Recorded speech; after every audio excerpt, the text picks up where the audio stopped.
kepada orang kafir, dan kamu melihat orang kafir ini adalah orang yang tidak beriman kepada Allah, jangan terburu-buru kamu menghukum kepada dia itu adalah lebih hina daripada kamu, karena kamu tidak tahu apakah penghujung kamu dan apa penghujung dia.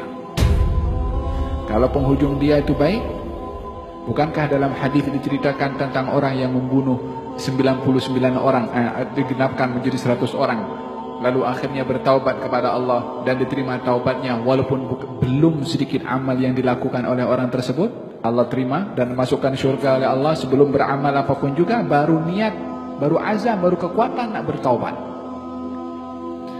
Bukankah di zaman Nabi Musa ada seorang yang alim, seorang yang doanya mustajab, seorang yang disanjung, tapi pada penghujungnya adalah digambarkan oleh Allah Subhanahu wa taala sebagai ulama usu.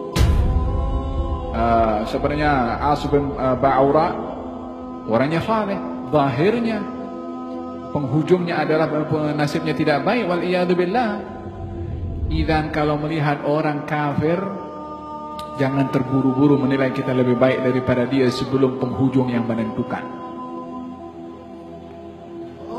Saya tak tahu penghujung saya apa dan penghujung dia apa.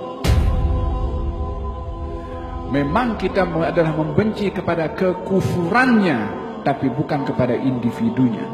Karena individunya kita tak tahu penghujung nasib orang itu macam mana.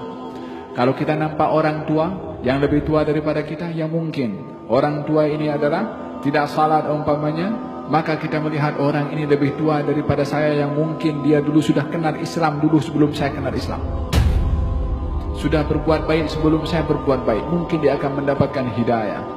Kalau kepada orang yang lebih muda umpamanya, yang kita nak anggap dia lebih hina, kita lihat kita lebih dulu berbuat dosa sebelum dia berbuat dosa. Tengok sentiasa kekurangan diri dan kelebihan yang ada pada orang, maka baru kita akan melihat kalau diri kita itu memasuki pintu tawadhu. Tapi selagi masih kita mempertahankan kita punya ego, dan ini bukan perkara, ini ego, dia macam gunung yang kuat ada di kepala dan juga di dada setiap orang, yang setiap orang mau dihormati dan akan tercabar emosi marah kalau orang tidak hormat kepadanya. Fahim dong?